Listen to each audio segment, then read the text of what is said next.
Welcome to PYP study channel. इस video में हम 2017 में हुए फूड इंस्पेक्टर से आए हुए प्रश्नों को देखेंगे। चलिए शुरू करते हैं। हमारा पहला प्रश्न है, इस राज्य में भरथरी निम्नलिखित में से किस विधा के रूप में जाना जाता है?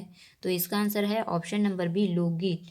ठीक है, भरथरी जो है लोकगीत है और इसमें राजा भरथरी और रानी पिंगला की वीरह गाथा का गायन किया जाता है और इसमें प्रमुख वाद्य यंत्र सारंगी होता है। ठीक है, और इसकी प्रमुख गायिका सुरुजबाई खांडे जी है। चलिए अगला प्रश्न है, जोगीमारा गुफा स्थित है? तो इसका आंसर है ऑप्शन नंबर ए, रामगढ़ में। ठीक है, जोगीमारा गुफा जो है रामगढ़ में है और जोगीमारा गुफा को छत्तीसगढ़ की अजंता कहा जाता है। ठीक है, और इसमें अनेक भित्ति चित्र भी मिले हैं। रामगढ़ जो है सरगुजा जिले में है, सरगुजा जिले में है ना। रामगढ़ जो है वो सरगुजा जिले का ऐतिहासिक दृष्टि से सबसे प्राचीनतम स्थल है ना, और इसे रामगिरी की पहाड़ी भी कहा जाता है। और रामगढ़ की पहाड़ी जो है विंध्याचल पर्वत श्रृंखला का एक भाग है। ठीक है, यह पूछा गया था। और यहाँ सीता बेंगरा गुफा भी है ना, और इसी सीता बेंगरा गुफा में काशी के रूप दक्ष और देवी सुतनुका के प्रेम कथा का वर्णन मिलता है। चलिए अगला प्रश्न है, इस राज्य का प्रथम मराठा शासक निम्नलिखित में से कौन था? तो इसका आंसर है ऑप्शन नंबर सी, बिंबाजी। ठीक है, बिंबाजी भोसले जो हैं छत्तीसगढ़ के प्रथम व स्वतंत्र मराठा शासक थे। ठीक है, इन्होंने रतनपुर में राम टेकरी मंदिर का निर्माण करवाया था, है ना।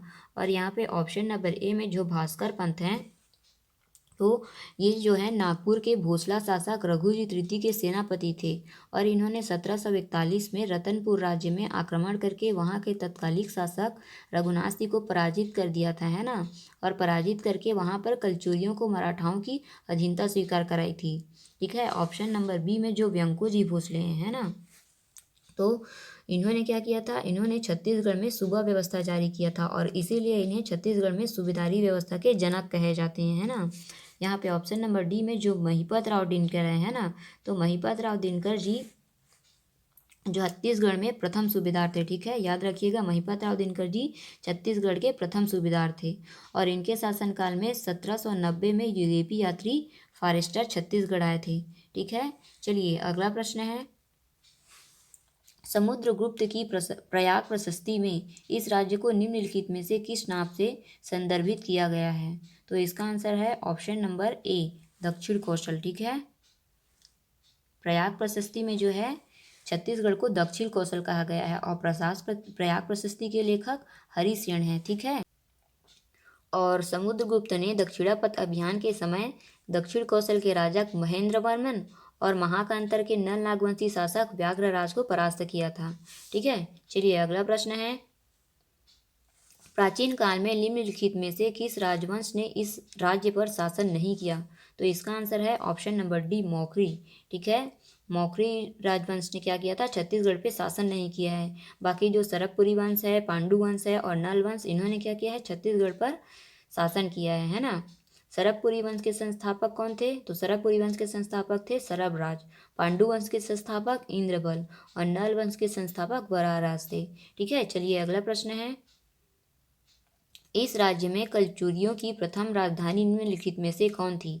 तो इसका आंसर है ऑप्शन नंबर डी, तुमार। ठीक है, कलचुरियों की प्रथम राजधानी तुमार थी और उसके बाद रत्नदेव प्रथम ने क्या किया, तुम्हार से रतनपुर राजधानी को स्थानांतरित की। उसके बाद बहारेंद्र शाह आए, उन्होंने क्या किया, इन्होंने रतनपुर से छुरी कुसगई स्थानांतरित किया। ठीक है, चलिए अगला प्रश्न है,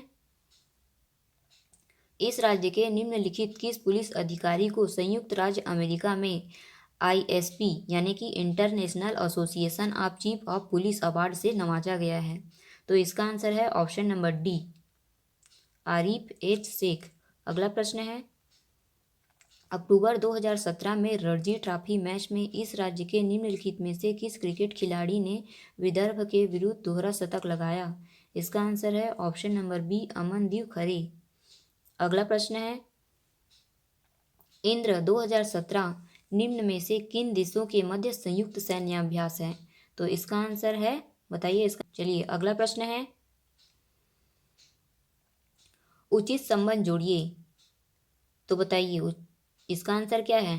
एक साइड पुरस्कार दिया हुआ है और एक साइड नाम दिए हुए हैं, है ना। तो इसका आंसर है ऑप्शन नंबर ए। ठीक है, ए।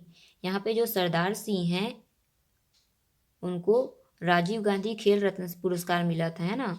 और यहाँ पे ए अमल राज, उनको अर्जुन पुरस्कार मिला था। अगला प्रश्न है, 2017 में भारत छोड़ो आंदोलन की कौन सी वर्षगांठ मनाई गई? इसका आंसर है ऑप्शन नंबर सी, 75वीं। ठीक है, भारत छोड़ो आंदोलन को क्या कहा जाता है? अगस्त क्रांति दिवस भी कहते हैं ना। और वर्ष 2021 में 8 अगस्त को 89वीं वर्षगांठ मनाया गया था। ठीक है, चलिए अगला प्रश्न है, देश के 45वें मुख्य न्यायाधीश निम्नलिखित में से कौन है? तो इसका आंसर है ऑप्शन नंबर बी, दीपक मिश्रा। ठीक है, दीपक मिश्रा जो है देश के 45वें मुख्य न्यायाधीश हैं, है ना। और देश के पहले मुख्य न्यायाधीश कौन है? तो देश के पहले मुख्य न्यायाधीश जो है नाम था श्री H.J. कनिया जी। ठीक है, ये रमण जी। ठीक है, याद रखिएगा, न्यायमूर्ति श्री N.V. रमण जी। चलिए अगला प्रश्न है, unstoppable my life so for नामक पुस्तक किसने लिखी है? तो इसका आंसर है ऑप्शन नंबर सी, मारिया सारोपोवा। चलिए अगला प्रश्न है, US ओपन का पुरुष एकल खिताब 2017 में किसने जीता? तो इसका आंसर है option number C, Rafael Nadal ने जीता था। अगला प्रश्न है, ब्रिक्स राष्ट्रों का 9वां शिखर सम्मेलन 2017 में कहाँ हुआ था? तो इसका आंसर है ऑप्शन नंबर डी, चीन में हुआ था। ठीक है, और ब्रिक्स ब्रिक्स जो है यहाँ पे देखिए BRICS है ना, BRICS 5 देशों का ग्रुप है ना। बी से है ब्राज़ील, आर से रूस, आई से इंडिया, सी से चीन और ए से साउथ अफ्रीका। ठीक है, अगला प्रश्न है, 2017 में कैटालोनिया ने स्वयं को निम्न में से किस देश से स्वतंत्र घोषित किया? तो इसका आंसर है ऑप्शन नंबर सी, स्पेन। ठीक है, अगला प्रश्न है, मुरुमसिल्ली किस नदी पर स्थित है? इसका आंसर है ऑप्शन नंबर बी, सिलियारी नाला, है ना। मुरुमसिल्ली जो है सिलियारी नदी पे है।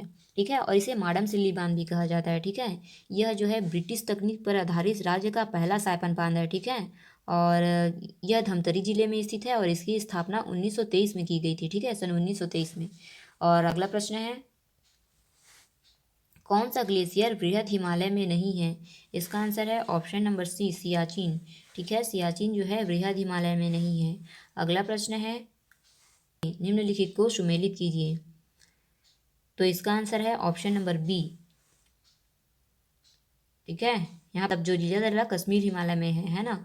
नंदा देवी कुमायूं हिमालय में है, नाथुला दर्रा जो है मध्य हिमालय में है और शिमला जो है वो लघु हिमालय में है। ठीक है, जो जिला दर्रा जो है श्रीनगर और लेह को जोड़ता है, याद रखिएगा, ये पूछा गया था एक बार व्यापक में क्वेश्चन।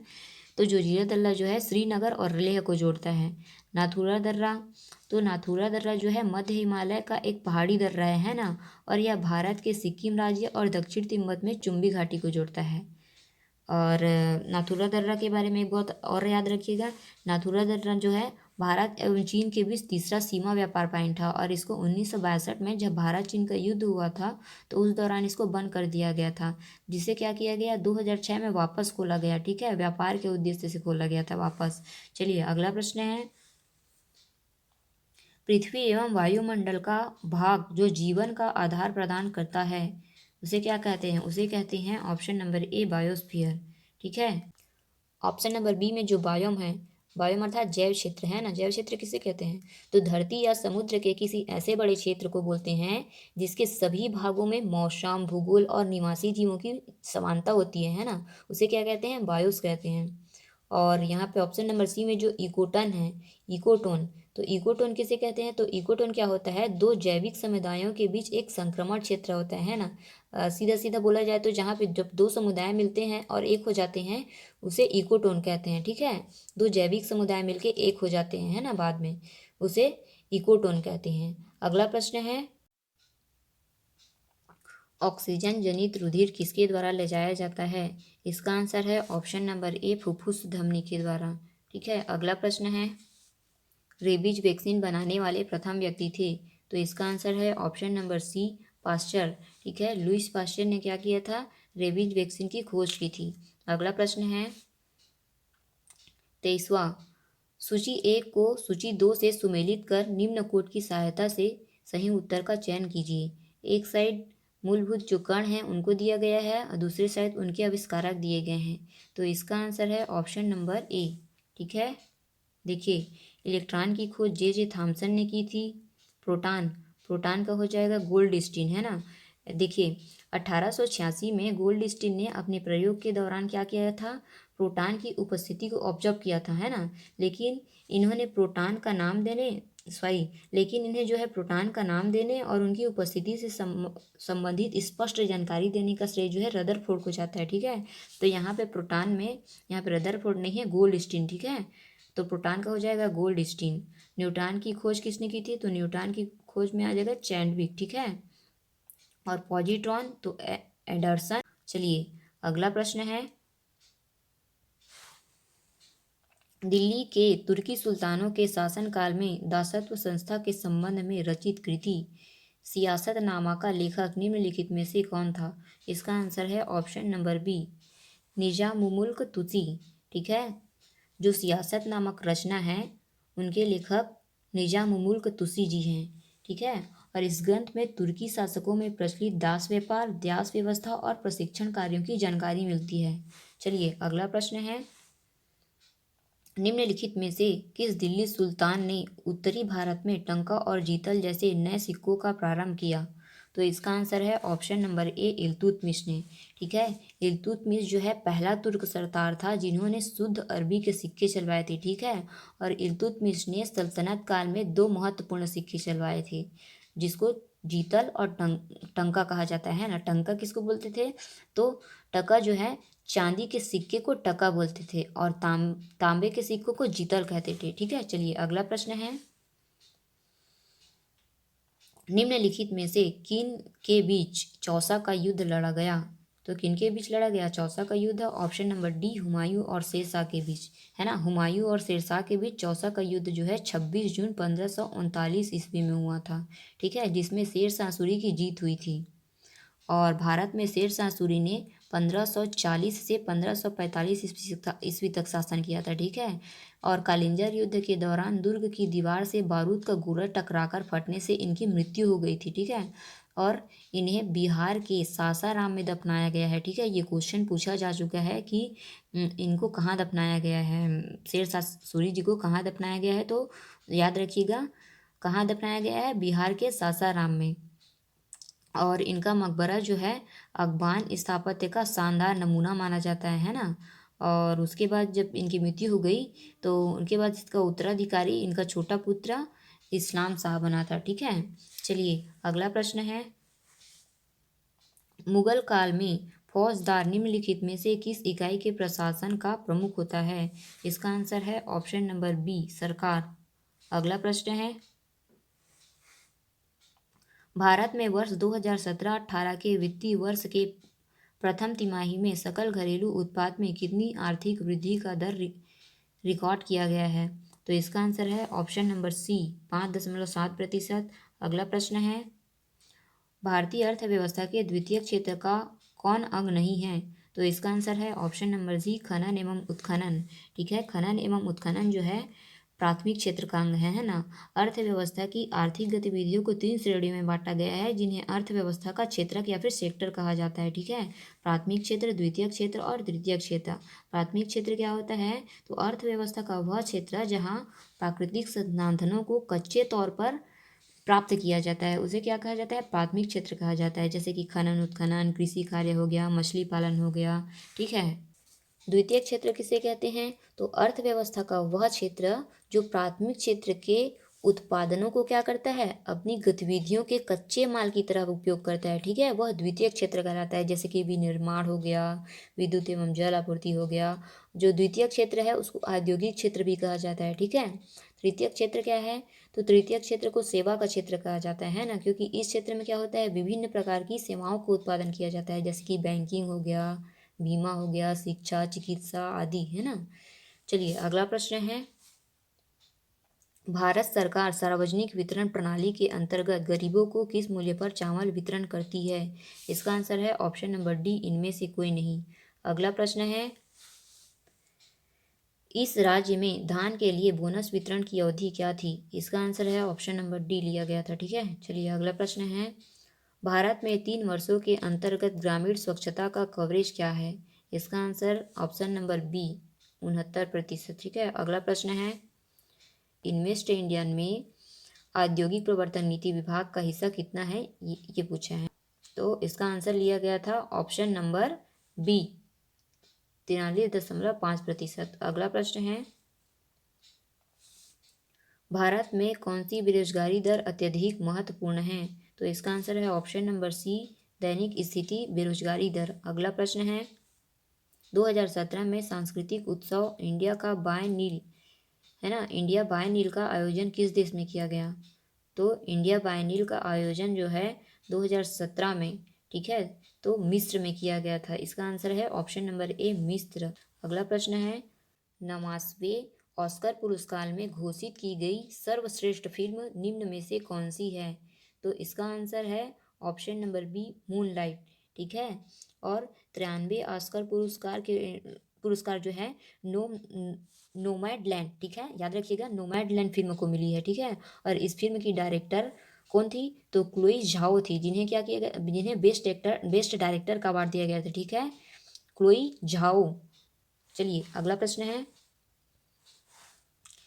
एशिया का प्रथम बायोस्फीयर रिजर्व घोषित किया गया? तो इसका आंसर जो है विलोपित किया गया था। ठीक है, अगला प्रश्न है, गिरौदपुरी धाम प्रसिद्ध है, ये है ऑप्शन नंबर बी सतनामी समाज का तीर्थ स्थल है ना, गिरौदपुरी जो है सतनामी समाज का तीर्थ स्थल है। अगला प्रश्न है, निम्नलिखित में से कौन सा एक कथन गलत है? ऑप्शन नंबर ए भारत में अधिकांशतः पर्वतकृत वर्षा होती है, सही है ये तो। बंगाल की खाड़ी देश के अधिकांश भागों में वर्षा होती है, ये भी सही है। शरतकालीन चक्रवातों की उत्पत्ति भूमध्य सागर से होती है, ये भी सही है। ग्रीष्मकाल में हवाएं स्थल से सागर की ओर चलती है, ये जो है गलत है। ठीक है, तो इसका आंसर हो जाएगा ऑप्शन नंबर डी। अगला प्रश्न है, एशिया कप पुरुष हॉकी प्रतियोगिता 2017 की विजेता टीम कौन सी है? तो इसका आंसर है ऑप्शन नंबर बी भारत। अगला प्रश्न है श्रीकांत किदाम्बी निम्न में से किस खेल के खिलाड़ी हैं? तो इसका आंसर है ऑप्शन नंबर सी बैडमिंटन। अगला प्रश्न है, फीफा U17 विश्व कप में भाग लेने वाले टीमों की संख्या निम्न में से कितनी है? इसका आंसर है ऑप्शन नंबर डी 24। अगला प्रश्न है, उचित संबंध जोड़िए। तो इसका आंसर है ऑप्शन नंबर ए। ठीक है, शंख घोष। देखिए यहाँ पे जो शंख घोष है, वो शंख घोष जी जो हैं बंगाली के साहित्यकार थे। ठीक है, इन्हें शंख घोष जी को सरस्वती सम्मान, ज्ञानपीठ पुरस्कार और पद्म भूषण से भी सम्मानित किया गया है। ठीक है, तो शंख घोष का हो जाएगा गुजराती। देखिए यहाँ स्टिक लगाते हैं, शंख घोष शंख घोष जी बंगाली के थे। ठीक है, बंगाली साहित्यकार थे। रघुवीर चौधरी, तो याद रखिएगा रघुवीर चौधरी जी गुजराती थे। ठीक है, ऑप्शन नंबर बी का तीसरा गुजराती। और ऑप्शन नंबर सी बालचंद निमाडे, तो बालचंद निमाडे जी जो हैं मराठी के थे। ठीक है, मराठी लेखक थे। और केदारनाथ सिंह जो है वो हिंदी के थे। ठीक है, चलिए ये जो केदारनाथ सिंह जी हैं वो हिंदी के कवि व साहित्यकार थे। ठीक है, इन्हें भी ज्ञानपीठ पुरस्कार दिया गया था। चलिए अगला प्रश्न है, वन इंडियन गर्ल नामक उपन्यास के लेखक निम्न में से कौन है? तो इसका आंसर है ऑप्शन नंबर सी चेतन भगत। अगला प्रश्न है, सिद्धार्थ मुखर्जी को निम्न में से कौन सा पुरस्कार दिया गया? तो इसका आंसर है option number B guardian first book पुरस्कार। ठीक है, गार्डियन फर्स्ट बुक पुरस्कार। सिद्धार्थ मुखर्जी जी एक भारतीय अमेरिकी डॉक्टर, जीव विज्ञानी मतलब बायोलॉजिस्ट है ना, और ऑन्कोलॉजिस्ट और लेखक भी हैं। ठीक है, याद रखिएगा सिद्धार्थ मुखर्जी जो है एक भारतीय अमेरिकी डॉक्टर, बायोलॉजिस्ट, ऑन्कोलॉजिस्ट और लेखक है। इन्हें क्या किया गया था? गार्डियन फर्स्ट बुक पुरस्कार दिया गया था। ठीक है, अगला प्रश्न है, सिट्रोसिस का तात्पर्य है? तो इसका आंसर है ऑप्शन नंबर ए शरीर में लौह तत्व का अत्यधिक जमाव। अगला प्रश्न है, विटामिन सी की मात्रा के आधार पर खाद्य पदार्थों को सही क्रम में जमाइए। तो इसका आंसर है ऑप्शन नंबर डी। ठीक है, सबसे ज़्यादा आंवला में होता है विटामिन सी, उसके बाद अमरूद में, फिर संतरा में, फिर अनानास में। ठीक है, चलिए अगला प्रश्न है, विटामिन B12 के खाद्य स्रोत हैं? तो इसका आंसर है option number B A B व सी। ए बी व सी। ठीक है, विटामिन B12 के स्रोत दुग्ध पदार्थ, मछली व मीट तथा अंडा एवं चिकन। इसका आंसर तीनों है। ठीक है, ऑप्शन नंबर बी। और विटामिन B6 को रासायनिक नाम जो है साइनोकोबाल्मिन होता है, ठीक है, याद रखिएगा साइनोकोबाल्मिन। अगला प्रश्न है, सिंधु घाटी सभ्यता के निम्नलिखित में से किस स्थल के उत्खनन के दौरान एक जुते हुए खेत के प्रमाण प्राप्त हुए हैं? तो इसका आंसर है ऑप्शन नंबर बी कालीबंगन। अगला प्रश्न है, ईसा पूर्व 6वीं शताब्दी में सुक्तिमती नगर निम्नलिखित में से किस महाजनपद की राजधानी था? तो शक्तिमती जो है चेदी, ठीक है, चेदी महाजनपद की राजधानी था। तो इस प्रकार आज के हमने सारे प्रश्नों को देख लिया। Thank you for watching PYP study channel.